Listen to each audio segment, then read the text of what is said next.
오늘은 계속해서 반복되게 말씀드린 것처럼 교회력으로 어떤 날입니까? 예수님께서 부활하신 후 50일째 되는 날 어떤 일이 일어났죠? 마가의 다락방에 모인 이 초대교회 성도들에게 우리 주님께서 살아생전 약속하신 성령님께서 강림하심을 기념하는 성령 강림 주일입니다.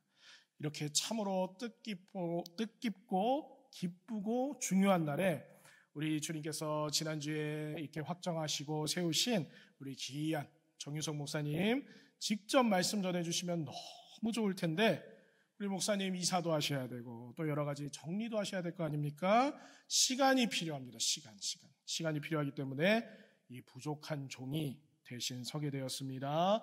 부족한 자를 사용하시는 우리 하나님께 감사와 찬양을 올려드리고 또 이 부족한 종을 이 귀한 강단에 세워주신 우리 당의 장로님들께 감사의 말씀을 전합니다. 오늘 이 시간 우리는 바울의 편지 중에 하나인 에베소서 본문을 가지고 은혜를 나누고자 하는데요. 에베소서 구조를 먼저 살펴보기 원합니다. 에베소서가 총 몇 장으로 되어 있습니까? 6장으로 되어 있는데 그 6장의 구조가 어떻게 되느냐? 6장을 반으로 딱 잘라서 1장부터 3장까지는 하나님께서 그리스도 예수 안에서 우리에게 어떤 일을 행하셨는가, 이거를 우리가 교리라고도 부르죠. 그런 교리적 가르침에 대해서 말씀하고 있고, 나머지 후반부 4장부터 6장까지는 그러한 교리적 가르침을 바탕으로 토대로 하여서 우리 그리스도인들이 어떻게 살아가야 하는지, 윤리적 삶에 대해서, 실천에 대해서 말씀하고 있습니다.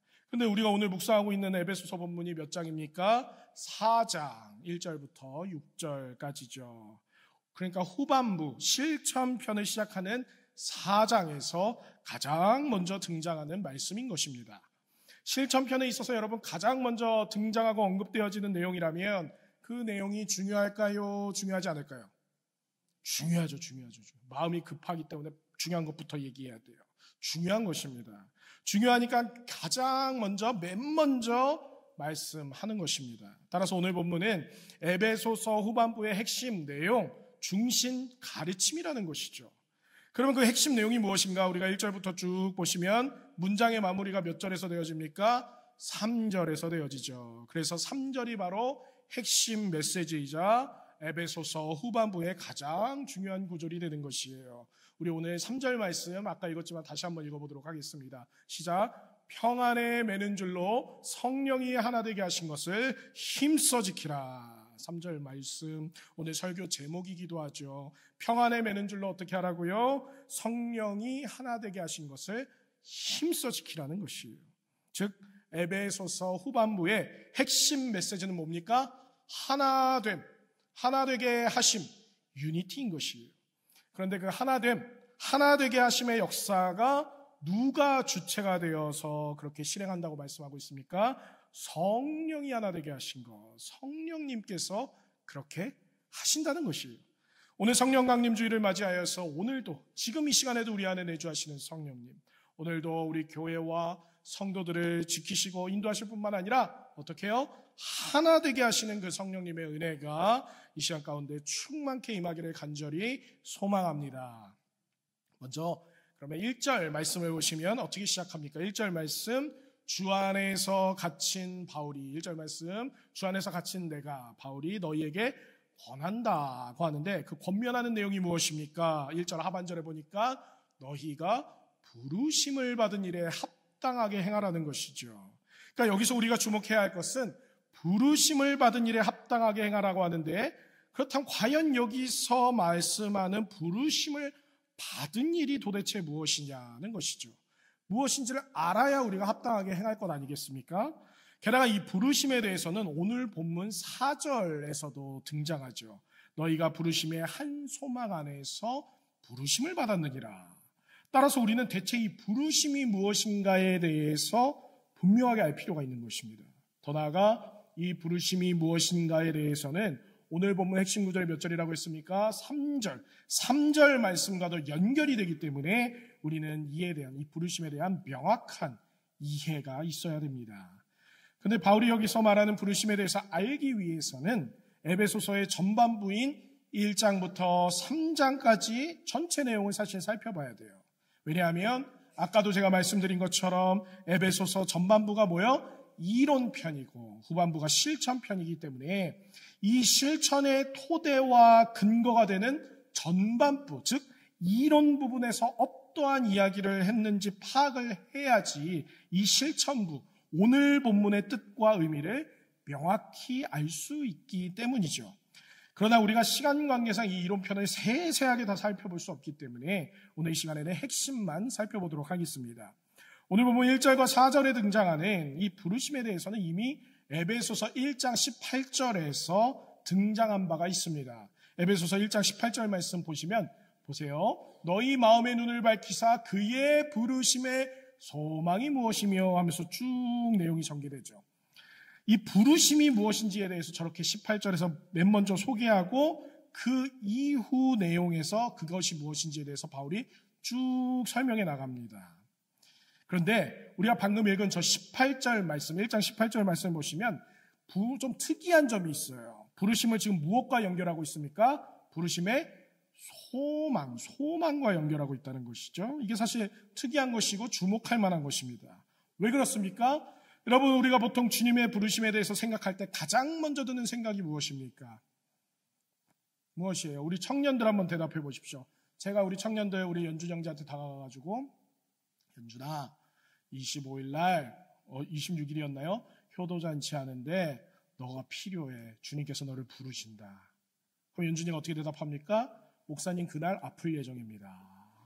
아플 예정입니다. 아, 목사님, 다른 날은 다 되는데 그날만 제가 스케줄이 있네요. 사실 연준 형제 예를 들 필요도 없어요. 저도 똑같았어요. 목사 안수 받기로 예정된 날 하루 전날 자려고 이렇게 누워있는데 목사가 너무 되고 싶었을 거 아닙니까? 제가 소명을 받았으니까. 그럼 빨리 내일이 오기를 기다려야 되잖아요. 가슴이 콩닥콩닥 뛰는 거예요. 나 이제 내일 안수 받으면 끝인데 못 도망가는데 받아야 되나? 어떡하지? 나 목사 할 수 있을까? 저는 저 자신을 알잖아요. 얼마나 흉악한 죄인인지를. 근데 나 목사 평생 이 주님의 손에 붙들림 받아서 살 수 있을까? 콩닥콩닥 아주 가슴이 터질 것 같은 거예요. 근데 결국 받았고 7년이 흘렀습니다. 결국 받았죠. 그러니까 부르심에 대해서 생각할 때 우리가 보통 드는 생각은 무엇입니까? 부담감이에요. 부담감. 어느 정도의 부담감이냐면요, 거부하고 싶을 정도, 도망가고 싶을 정도의 부담감이죠. 사실 저만 예로 들 뿐만 아니라 성경에 그러한 예가 얼마나 많이 나옵니까? 모세를 하나님께서 부르셨어요. 모세가 바로 아멘 할렐루야 하고 순종했습니까? 아니죠. 이런저런 핑계 다 대죠. 나 입이 둔한 자입니다. 아닙니다. 왜 나를 씁니까? 저 아론을 쓰세요.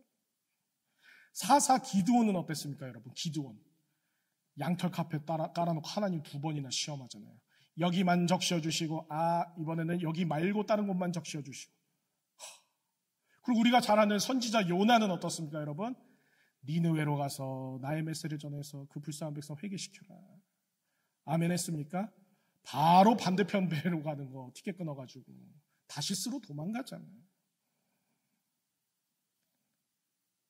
하나님의 부르심이 너무 부담되니까 거부하고 피하고 도망가고 싶은 거예요. 그런데 바울은 오늘 에베소서 1장 18절에서 이 부르심을 무엇과 연결하고 있다는 거예요? 부담감은커녕 무엇과? 소망과 연결하고 있다는 거예요. 소망. 그 왜 소망인가? 그것은 바울이 이 부르심에 대해서 설명하고 있는 에베소서 2장 11절부터 22절까지의 내용을 보면 알 수가 있습니다. 혹시나 성경 가지고 계신 분들은 2장 11절부터 22절을 펼쳐놓으시고 눈으로 이렇게 따라가시면 이해가 더 편하실 거예요. 여러분, 이 2장 11절부터 22절까지의 내용을 우리가 역시나 시간 관계상 다 살펴볼 수 없기 때문에 오늘 댁에 가셔서 꼭 한번 읽어보시기 바랍니다. 어떤 내용이 나오냐면요, 제가 빠르게 요약해 드릴게요. 우리가 전에 어떤 존재였는지부터가 나옵니다. 우리가 전에, 즉 예수 그리스도를 믿기 전에 어떤 존재였는가? 어떤 존재입니까? 하나님 없는 인생들이었다는 거예요. 여러분, 인생에 있어서 하나님이 없는 인생, 어떤 인생입니까? 소망 없는 인생이에요. 하나님이 없는 거로 소망 없는 자였다고 우리에 대해서 말씀합니다. 하나님 없는 인생, 소망 없는 인생이 바로 우리 옛사람의 정체성이라는 것이죠. 그런데 그런 우리에게 하나님께서 누구를 보내주셨습니까? 소망의 그 이름 예수 그리스도를 우리 가운데 보내주셨다는 거예요. 그 예수 그리스도께서 오셔서 우리를 위해 무슨 일을 하셨습니까? 우리를 대신해서 대속의 십자가에 달리셨다는 것입니다. 그 예수 그리스도의 십자가 사건으로 말미암아 에베소서 2장 13절에 보니까 전에는 멀리 있었던 우리가 그리스도 예수 안에서 그분의 보혈로 말미암아 가까워졌다는 거예요. 이 가까워졌다는 표현을 이후에 계속되는 내용에서는 둘로 하나가 되게 하셨다. 원수가 된 것, 곧 중간에 막힌 담을 헐어버리셨다. 또 화평케 하셨다. 평안을 전하셨다. 여러 가지로 다양하게 표현을 합니다. 그럼 누구와 누구를 가깝게 하시고 둘되었던 것을 하나로 하시고 원수가 되었던 담을 헐어버리시고 화평과 평안의 다리를 놓으신 걸까요? 우리가 잘 아는 대로 먼저는 하나님과 우리 사이를 그렇게 하신 것이에요. 수직적 관계를 회복시키신 것이죠. 또 여기서 그친 것이 아니라 또 누구와 누구를 그렇게 하신 거예요? 사람과 사람, 인간과 인간 사이, 곧 수평적 관계를 회복시키신 것입니다. 그러니까 그리스도 십자가의 복음의 역사는 하나 되게 하신 역사, 곧 화평과 평안, 히브리어로는 샬롬의 회복의 역사인 것입니다. 그래서 에베소서 2장 14절에서 뭐라고 선포합니까? 그리스도께서 우리의 무엇이 되셨다? 화평이 되셨다. 화평 곧 평안, 샬롬이 되셨다. 이렇게 선포하는 것이죠. 그런데 그렇게 하나님께서 예수 그리스도의 십자가 사건을 통하여서 하나님과 우리 사이를 또 인간과 인간 사이의 화평, 평안, 샬롬을 회복시키신 것에서 그치지 아니하시고 그렇게 회복된 우리들을 그렇게 새 창조가 되어지고 구원받은 우리들을 부르셨는데 어디로 무엇으로 부르셨는가? 에베소서 2장 19절부터 22절 말씀을 보니까 성전 곧 교회로 부르셨다는 것입니다. 우리가 오늘 2장 19절부터 22절까지 좀 길지만 우리가 한 번에 쭉 읽어보도록 하겠습니다. 우리 19절부터 22절까지 읽겠습니다. 시작. 그러므로 의인이 아니요 나그네도 아니요 오직 성도들과 동일한 시민이요 하나님의 권속이라. 너희는 사도들과 선지자들의 터 위에 세우심을 입은 자라. 그리스도 예수께서 친히 모퉁이 돌이 되셨느니라. 그의 안에서 건물마다 서로 연결하여 주 안에서 성전이 되어가고 너희도 성령 안에서 하나님이 거하실 처소가 되기 위하여 그리스도 예수 안에서 함께 지어져 가느니라. 아멘. 그러니까 여러분, 교회란 무엇입니까? 교회는 무엇이에요? 예수 그리스도의 십자가 사건, 그 십자가의 은혜와 사랑으로 말미암아 새롭게 된 자들이 모이는 곳, 그러한 자들을 세상 가운데서 누가요? 하나님께서 불러 모으신 곳이라는 것이에요. 그래서 교회라는 말의 히브리어 카할이나 헬라어 에클레시아 다 어떤 의미를 갖고 있습니까? 불러 모으다, 소집하다라는 뜻을 갖고 있는 거예요. 그렇게 불러 모인 자들이 뭘 합니까? 모퉁이 돌 대신 예수 그리스도를 중심으로 그분 안에서 서로 연결이 되어지는 것이죠. 그렇게 연결이 되어서 그리스도 안에서 성전이 되어져 가는 것입니다. 성전이 되었다, 완료형이 아니라 되어가는 것, 진행형인 것이에요. 즉 머리 대신 그리스도를 향하여서 우리 서로가 연결이 되고 하나가 되어서 성장해 나간다는 것입니다. 우리가 예수님을 믿는다고 하여서 예수님을 나의 구주로 영접한다고 하여서 당장에 우리가 예수님처럼 변화됩니까? 아니죠. 당장에 우리가 온전한 성화를 이룹니까? 아니지 않습니까? 매일매일 복음을 통하여서 변화되어지고 지체들과의 형제자매들과의 교제를 통하여서 성숙해지고 주님의 말씀을 통하여서 성화를 하루하루 매일매일 이루어가는 것이죠. 성화가 무엇입니까? 예수님을 닮아가는 것입니다. 예수님을 닮아가는 것이 무엇입니까? 주님 안에서 성장해가는 것이에요. 그런데 성장하는 일이 누구 안에서? 그리스도 예수 안에서 일어나는 것이고, 그렇게 개인만 성장하고 변화되는 것이 아니라 서로 연결되어서, 즉 공동체 안에서 함께 성장하는 것입니다. 이런 면에서 우리는 구원의 은혜는 각자 개개인에게 베풀어지지만 부르심이라고 하는 것은 개인을 넘어서 공동체적으로, 교회적으로 부르신다는 사실을 깨달아야 합니다. 따라서 오늘날 여러분 미국도 그렇고 우리 조국 대한민국도 그렇고 교회 가운데 어떤 문제가 지금 대두되고 있습니까? 많은 사람들이 물어보면 자기는 그리스도인이라고 해요. 나는 신앙인이에요. 난 예수님 믿는 사람입니다. 이렇게 밝히지만 그러나 교회는 정기적으로 안 나갑니다. 아니 그럴 필요성을 못 느낍니다. 교회 공동체 속에서 괜히 막 사람들이랑 부대끼면서 스트레스 받고 싶지 않다라는 거예요. 내 선을 라인을 딱 지키는 것이죠. 그러니까 현대 개인주의적 사고 핵개인화라고도 불리죠. 그러한 사고가 신앙의 영역에까지 지금 영향을 미치고 있다는 것입니다. 나 혼자 믿나? 교회에 나가서 공동체에 속해서 믿나? 어쨌든 내가 믿음만 잘 지키면 그만 아니냐는 것이죠. 그런데 성경적 가르침에 근거했을 때 그게 맞는 말이라는 것입니까? 틀린 말이라는 것입니까? 틀렸다라는 것이에요. 방금도 말씀드린 것처럼 구원은 어떻게 해요? 각자 개개인에게 베풀어지지만 부르심은 개인을 넘어 공동체적이라는 것입니다.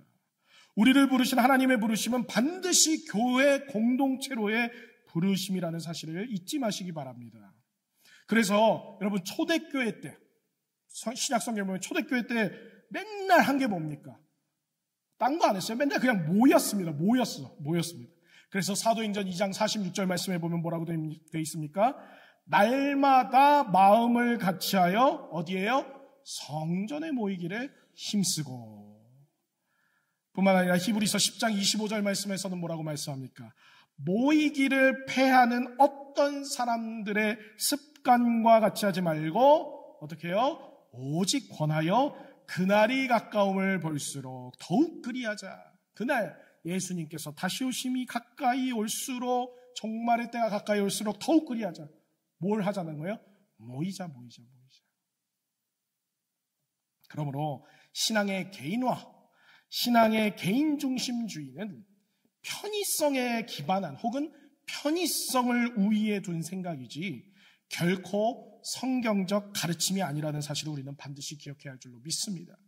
그러므로 여러분들 구역 가운데 모이기를 조금 꺼려하는 분들 있지 않습니까? 구역원들 이 말씀 두 말씀 사도행전 말씀이랑 히브리서 말씀 딱 읽어주면서 모여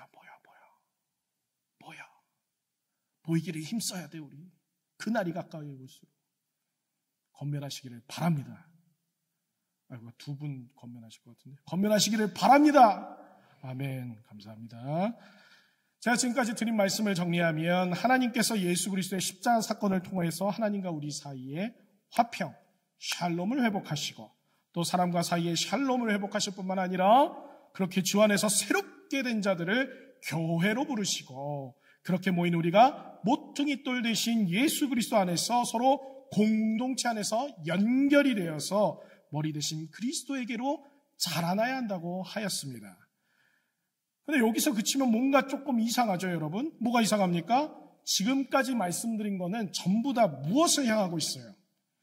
교회 안, 교회 내부를 향하고 있습니다. 우리끼리. 근데 우리는 알고 있죠. 교회의 사명 중 가장 중요한 사명 중 하나가 무엇입니까? 마태복음 28장 18절로 20절에서 주님께서 승천하실 때 대위임령 무엇입니까? 복음 전파. 다시 말해 선교의 사명이죠. 선교의 사명은 어때요? 선교는 어떻습니까? 교회 안을 향합니까? 밖을 향합니까? 밖을 향하죠. 밖을. 외부로 향하는 거예요. 그러니까 우리는 우리가 받은 그 소중한 복음, 그 복음의 내용은 그리스도 예수의 십자가 사건. 제가 오늘 이거 계속 강조할 텐데 하나님과 인간 사이를 화평케 하신, 인간과 인간 사이를 화평케 하신 샬롬 그 자체였죠. 그 샬롬을 우리는 우리 안에서 충만히 누려야 할 뿐만 아니라 더 나아가 우리 밖으로 그 샬롬을, 복음을 흘려보내야 하는 것이에요. 근데 여러분, 에베소서 4장에서 말씀하는 게 무엇인가? 우리가 내부적으로 그 샬롬으로 충만하지 않은데 어떻게 외부적으로 그 샬롬을 흘려보낼 수 있냐는 것이죠. 우리가 화목하지 않고 우리가 하나 되지 않고 우리가 화평하지 않은데 교회 바깥의 사람들한테 화평과 샬롬을 전할 수 있을까요? 없을까요? 없는 것이요. 그것은 마치 제가 이 예화를 들까 말까 한 100번을 고민했는데 1부는 했고 2부는 못했고 3부는 하겠습니다. 그것은 마치 머리털이 하나도 없는 사람이 탈모약을 선전하는 거랑 똑같은 거예요. 주여, 우리가 내부적으로 그리스도의 십자가 은혜, 그 십자가 복음으로 인한 샬롬, 그리스도 안에서 누리는 샬롬이 충만하여지고 차고 넘칠 때에, 오버플로우 될 때에 그 복음을 교회 밖으로 흘려보내고 전할 수가 있는 것입니다. 에베소서에서 말씀하는 게 바로 그것이에요. 그리고 그 샬롬, 그 십자가의 복음만이 죄로 인하여서 지금 세상 사람들은 어떤 상태 가운데 있는 것입니까? 하나님과의 샬롬이 깨어지고 사람과 사람들 사이에 샬롬이 깨어진 이 세상을 회복시킬 수 있는 유일한 소망인 것입니다. 그 샬롬을 누리고 전하는 일에 부르심을 받은 자들이 바로 여기에 모인 우리들인 것이고, 그러한 우리들이 모인 곳이 바로 그리스도께서 머리가 되시고 모퉁이 돌 되신 교회인 것입니다. 그러기에 바울 사도는 이 부르심에 대해서 어떠한 부담감이나 두려움과 연결하고 있는 것이 아니라 무엇과 연결했다고요? 소망과 연결하고 있는 것이죠. 부르심은 소망이라는 것이죠. 그 십자가 복음이라고 하는 화평, 평안, 샬롬을 경험하고 전하는 사명이 우리 자신과 우리의 모임인 교회에게 맡겨진 거로 바울이 오늘 보면 3절에서 무엇으로 성령이 하나 되게 하신 것을 힘써 지키라고 말씀하고 있습니까? 평안에 매는 줄로 그렇게 하라는 것이에요.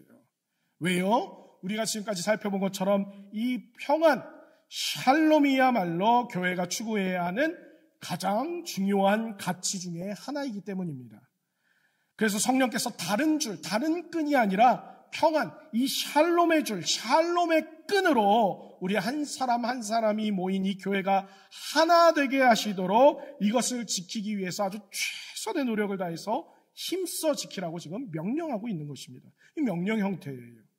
근데 여러분, 오늘 보면 3절 말씀 제가 계속해서 핵심 구절이라고 하고 있는데 3절 마지막에 명령형이 등장하는데 방금 제가 말씀드린 것처럼 3절 마지막에 뭐라고 말씀합니까? 힘써 지키라, 힘써 지키라 명령하고 계세요. 근데 이 힘써 지키라는 명령에는 여러분 두 가지 의미가 있습니다. 두 가지. 첫 번째 의미는 방금도 말씀드린 것처럼 이 샬롬, 하나됨이 그만큼 중요하다는 의미입니다. 이 샬롬 하나되게 하심이 가장 중요한 가치 중 하나이기 때문에 다른 무엇보다도 힘써서 이것을 지키라는 의미예요. 그런데 두 번째 의미가 있는데 이 두 번째 의미가 사실 더 중요합니다. 두 번째 의미는 평안을, 하나되게 하신 바를 추구하고 지키는 것이 그만큼 중요하기도 하지만 힘들다라는 거예요. 힘들다. 보통의 노력만을 가지고는 불가능하기 때문에 힘써서 최선을 다해서 아주 죽을 힘을 다해서 하나되게 하신 바를 힘써 지키라는 의미예요. 특히 이 두 번째 의미와 관련해서는 바울이 이미 경험한 바가 있기 때문에 샬롬, 하나되게 하심에 대해서 노력해야 할 것을 강조하고 또 강조하는 것이에요. 여러분, 바울이 이와 관련해서 어떠한 경험을 하였습니까? 우리가 잘 아는 사도행전 15장 말미에 이에 대한 내용이 나오죠. 바울과 바나바가 어떤 일이 일어납니까? 아주 심하게 다투는 일이 발생하죠. 왜 다퉜습니까, 둘이? 1차 선교여행 때 지 마음대로 선교팀에서 이탈한 바나바의 조카 마가 요한을 이번 2차 선교여행 때는 데리고 가느냐 마느냐를 놓고 싸운 거예요. 마가 요한이 누구라고 했습니까? 바나바의 조카라고 했습니다. 팔이 어디로 굽습니까? 안으로 굽습니다. 바나바는 데리고 가자고 했을까요? 데리고 가지 말자고 했을까요? 당연히 자기 조카니까 이번에 한 번 더 기회를 줍시다. 데리고 갑시다. 바울은 어땠을까요? 여러분, 바울 어때요? 성격 어떨 것 같습니까? 원칙주의자예요. 칼 같은 사람입니다. 칼 같은 사람. 게다가 사도행전 때는 좀 덜 성화됐을 거 아닙니까? 이제 자비란 없어요. 안 데리고 간다. 바나바는 데리고 가자. 바울은 안 된다. 둘 중에 하나 양보하면 되는데 양보합니까? 안 하니까 둘 다 리더고 자존심이 있어서 끝까지 양보하네요. 의견이 평행선을 달립니다. 서로 하나 되지 못한 것이에요. 하나 되지 못한 것. 그래서 결국은 어떻게 됐다고 성경에서 말씀합니까? 서로 심히 다투어 피차 갈라서서, 그러니까 따로따로 선교 여행을 나가버린 것이에요. 바울은 이런 자신의 쓰라린 경험을 통하여서 서로 하나가 된다는 것이 얼마나 어려운 일인지를 알았던 것입니다. 그러기에 에베소의 교회에, 그리고 오늘날 우리에게도 그냥 지키라고 이야기한 것이 아니라 어떻게 지키라고요? 힘써 지키라고 말씀한 것입니다. 여러분, 바울과 바나바 얼마나 초대교회에 쟁쟁한 대단한 인물입니까? 이들도 하나 되는 것이 그렇게 힘들었다는 거예요. 하물며 오늘날 우리는 어떻겠습니까? 여러분, 설교를 준비하면서 이와 관련한 참 재미있으면서도 한편으로는 슬픈 예화 한 가지를 제가 발견하였습니다. 우리가 잘 아는 유명한 작가 허클베리 핀의 모험, 이 작품을 쓴 마크 트웨인이라는 작가가 남긴 말인데 이런 말을 남겼다고 해요. 나는 개와 고양이를 한 우리 안에 넣어보았다. 뜻밖에도 그들은 내 기대를 뛰어넘어서 잘 지내는 모습을 나에게 보여주었다. 나는 이번에는 새와 돼지와 염소를 한 우리 안에 집어넣어 보았다. 그들은 약간의 적응하는 시간이 필요했지만 마침내 그들도 더불어 잘 어울릴 수가 있었다. 나는 이번에는 장로교인과 감리교인과 침례교인을 한 우리 안에 함께 있도록 했다. 그런데 그들은 결코 잘 지낼 수가 없었다. 이러고 끝나요. 원수지간인 개와 고양이도 한 우리 안에서 잘 지내고, 또 성향이 전혀 다른 새와 돼지와 염소도 우리 안에서, 한 우리 안에서 잘 지내는데, 같은 그리스도를 믿고 같은 복음을 따르는 장로교인, 감리교인, 침례교인은 결코 그렇게 되지 못했다. 그만큼 같은 신앙, 같은 교회 안에서 한 마음과 한 뜻을 가지고 잘 지내는 게 그만큼 힘들다는 것이에요. 마크 트웨인이 장로교인이 미워서 이런 얘기를 한 게 아닙니다. 미국의 3대 교단, 장로교, 침례교, 감리교라서 이야기한 겁니다. 여러분, 장로교인에 대한 안티 성향이 있지 않다는 것을 기억해 주시기 바랍니다. 어쨌든 이렇게 힘들기 때문에 바울은 하나 되게 하심을 힘써 지키라고 한 것이고, 이를 위해 구체적으로 어떻게 행해야 하는지까지 2절에서 말씀하고 있는 거예요. 오늘 보면 2절에 뭐라고 말씀하고 있습니까? 어떻게 하래요? 모든 겸손과 온유로 하고 오래 참음으로 사랑 가운데서 서로 용납하라는 거예요. 쉬운 것 같지만 굉장히 어려운 일이죠. 하나 되게 하심을 힘써 지키는 데 있어서 물론 성령께서 주권적이고 능동적으로 일하시고 역사하시지만, 그와 더불어 우리들이 행해야 할, 우리 성도들이 행해야 할 책임과 노력이 무엇이라는 것입니까? 겸손, 온유, 인내, 사랑, 서로 용납함이라는 것입니다. 여러분, 이것들이 서로 사실은 분리된 것 같지만 결국은 다 연결되어 있는 거예요. 그렇죠? 여러분, 겸손 없이 온유할 수 있을까요? 온유함 없이 인내할 수 있을까요? 인내 없이 사랑할 수 있을까요? 사랑 없이 서로 용납할 수 있을까요? 아니죠. 어느 하나 빠지면 다른 것을 할 수 없는, 다 연결되어 있는 것입니다. 게다가 이 모든 것이 결국은 누구의 성품일까요, 여러분? 그리스도 예수의 성품이죠. 그리스도 예수를 닮은 성품이 바로 이 겸손과 온유와 인내와 사랑과 서로 용납함인 것이에요. 결국 교회가 온전한 하나됨을 이루기 위해서는 나는 죽고 누구만이 드러나고 살아나야 한다는 것입니까? 그리스도 예수만이 살아나야 한다는 것이에요. 아까도 우리 장로님께서 기도해 주셨지만 한 알의 밀알이 떨어져서 가만히 있으면 아무 일도 일어나지 않아요. 근데 어떻게 해요? 죽어서, 썩어서 없어지면 어떻게 됩니까? 많은 열매, 살아나는 역사가 일어나는 것이죠. 우리 개인의 인생도 마찬가지지만 주님의 부르심을 받은 자들의 모임인 교회도 마찬가지예요.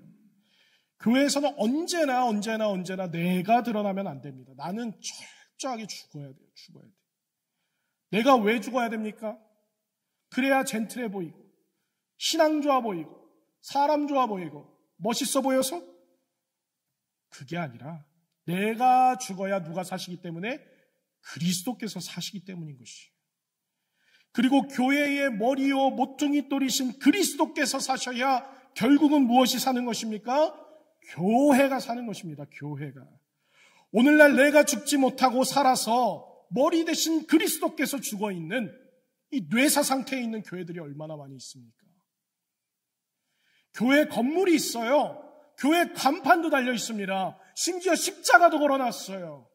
그런데 그 안에 그리스도께서는 계시지 않고 죽어있는, 살았으나 죽은 교회가 우리 주변에도, 그리고 우리 조국 대한민국에도 얼마나 많은지 몰라요. 물론 오해하지 마셔야 할 것은, 그럼 목사님 그냥 교회에서 모든 일에 아무 말도 하지 말고 그냥 쥐 죽은 듯이 가만히 있으면 됩니까? 아니죠. 그건 아니에요.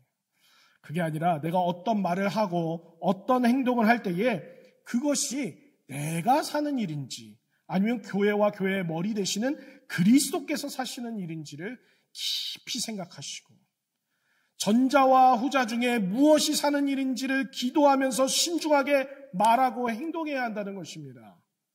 내가 이렇게 말하고 행동하면 나에게만 유익하고 나만 좋은 일인지, 아니면 교회와 그리스도의 영광과 기쁨이 되는 일인지를 지혜롭게 판단하셔야 한다는 것이에요.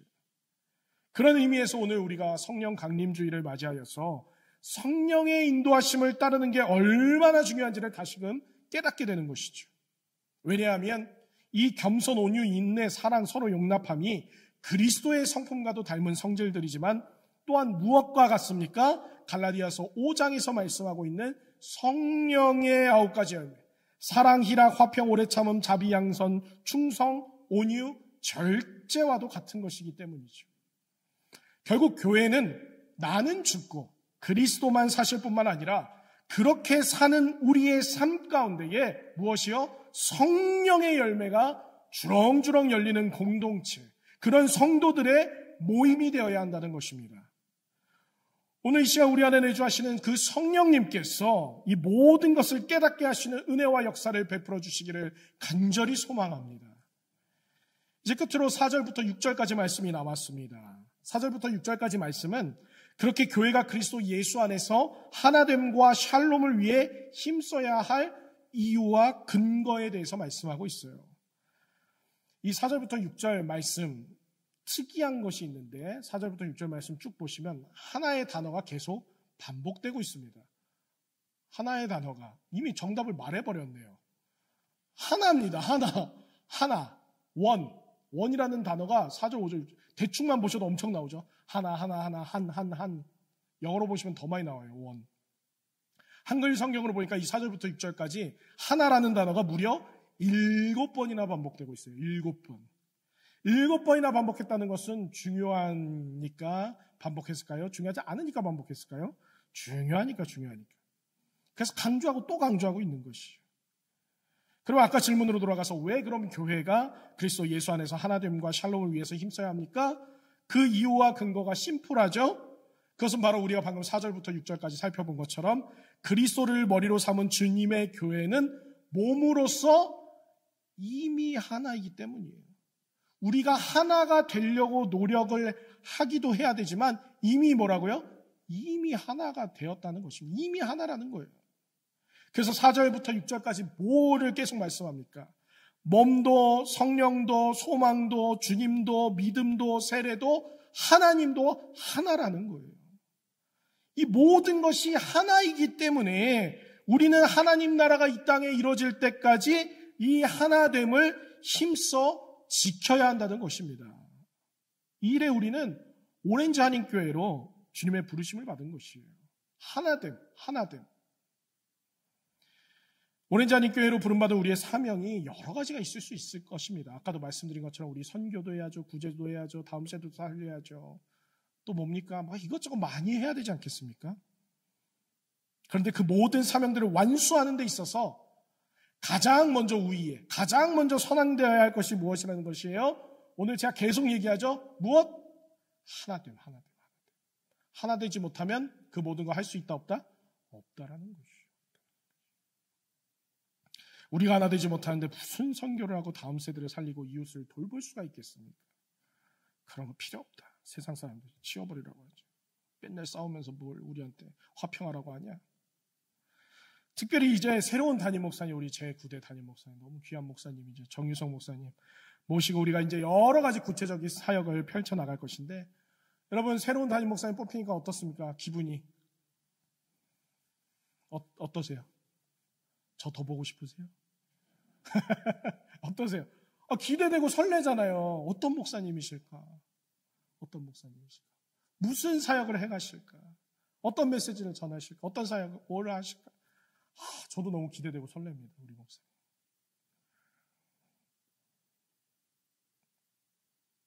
기대되고 설레는 마음을 금할 수가 없는데 우리가 그 모든 사역들을 행함에 있어서 반드시 기억해야 할 것, 선행되어야 할 것이 무엇이라고요? 하나됨. 하나됨만 한 100번 외치고 가는 거예요. 하나됨을 위해서 힘쓰시기 바랍니다. 힘쓰시기 바랍니다. 성령 강림주의를 맞이하여서 우리 안에 내주하신 성령님께서 나는 죽고 그리스도만 사시도록 역사하시고 인도하여 주시기를 간절히 소망합니다. 하나 되게 하시는 하나님, 그분의 영이신 성령님께서 우리 한 사람 한 사람과 우리 오렌지 아닌 교회를 평안에 매는 줄로 하나 되게 하옵시고 성령의 열매를 주렁주렁 맺게 하실 뿐만 아니라 무엇보다도 우리를 부르신 그 사명, 그리스도 예수의 십자가의 복음, 그 샬롬의 복음을 전하는데 우리 모두와 우리 오렌지 한인 교회를 하나 되어서 한 몸 되어서 귀하게 쓰임받게 되기를 쓰시기를 주님의 이름으로 축원합니다.